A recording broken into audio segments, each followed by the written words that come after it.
Hello. In the last session we saw how monasteries came to dominate economic life, and to some extent it's continuity of policy and of administration that enables long-term planning and long-term investment. But monasteries also have privileges and protections that gave them market advantages, freedom from certain tithes and tolls, privileges in markets and ports, all translated into wealth and power. Often they were in monopolistic positions, and they're involved in agriculture, industry, commercial development. They manage property portfolios. It's a long way from their beginnings as monks and hermits living as recluses at subsistence level. Does this make them popular? Well, of course not. There is much envy and a widespread feeling that this is not what they should be about, and ultimately it led to their undoing, to suppression and dissolution. In terms of numbers, monasticism in England and Wales is at its peak just before the arrival of the Black Death in 1348-49, and there are about 17,000 men and women following a religious life. Now, the Black Death decimated the population. It's a traumatic event. It changes attitudes. The old certainties were challenged. Add to that the discontent and disillusionment about the wealth and laxity in many monastic institutions, and it all adds up to a loss of respect and esteem. There are few new foundations after 1350. The rich patrons and their endowments are not there anymore. One or two new orders appear, dedicated to a return to the basic principles of piety and austerity. The Bridgeteens, founded by St. Bridget of Sweden in 1346. There was an expansion of the Franciscan friars, the observant Franciscans. But amongst the older orders, only the Carthusians maintained spiritual discipline. This singled them out for royal patronage, and in 1414 Henry V began building Sheen Priory, a charter house for 40 Carthusian monks beside the royal palace at Sheen on the banks of the Thames.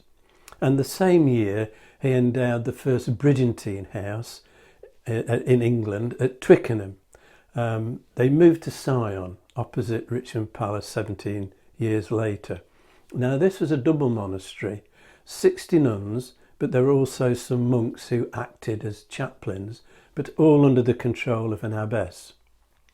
After the dissolution, they were reformed briefly under Queen Mary, and then they went into exile in the Netherlands and France and Portugal, and the nuns returned to Devon in 1861, the only community to maintain an unbroken existence.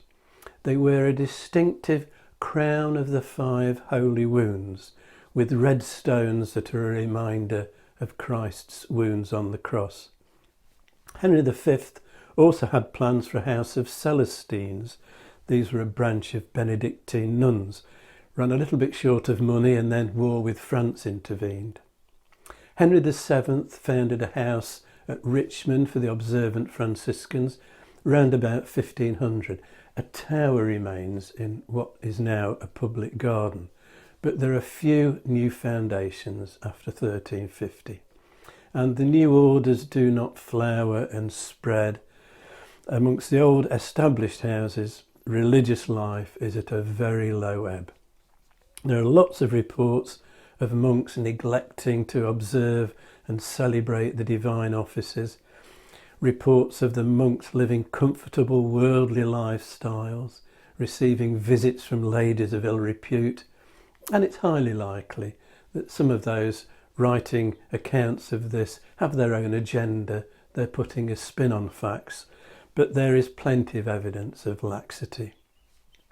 Abbot John Sudbury of Burton Abbey required a royal pardon in 1412 for various misdemeanours.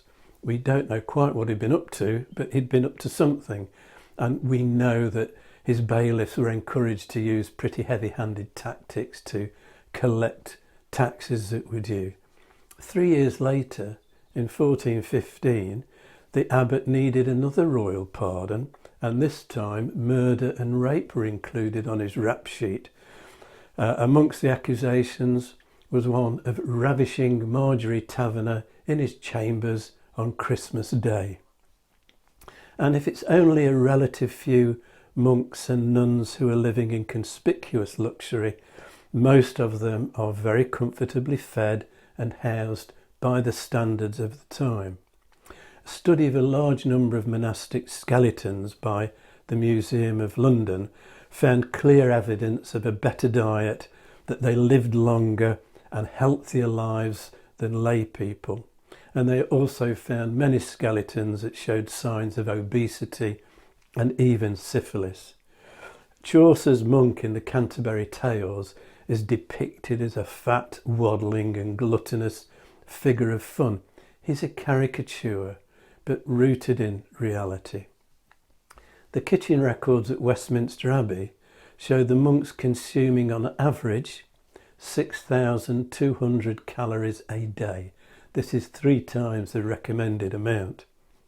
And they're having something like 12 ounces of meat, 5 eggs, 2 loaves and a gallon of beer every day. And in larger houses, the observance of the canonical hours might be delegated to a subgroup of what were known as cloister monks, freeing up the rest to conduct their business and live much of their lives in the secular world. And grand monastic complexes dominate English towns and cities, most of them less than half full. Amongst the wider population, there is widespread dissatisfaction with the general state of religious life. The consequences will be suppression and the dissolution. I'm going to pick up on that next time. If you've enjoyed this video, hit the like and subscribe buttons and click on the notification bell to be informed when the next video is released. Or you can subscribe by clicking on the rose window over my shoulder.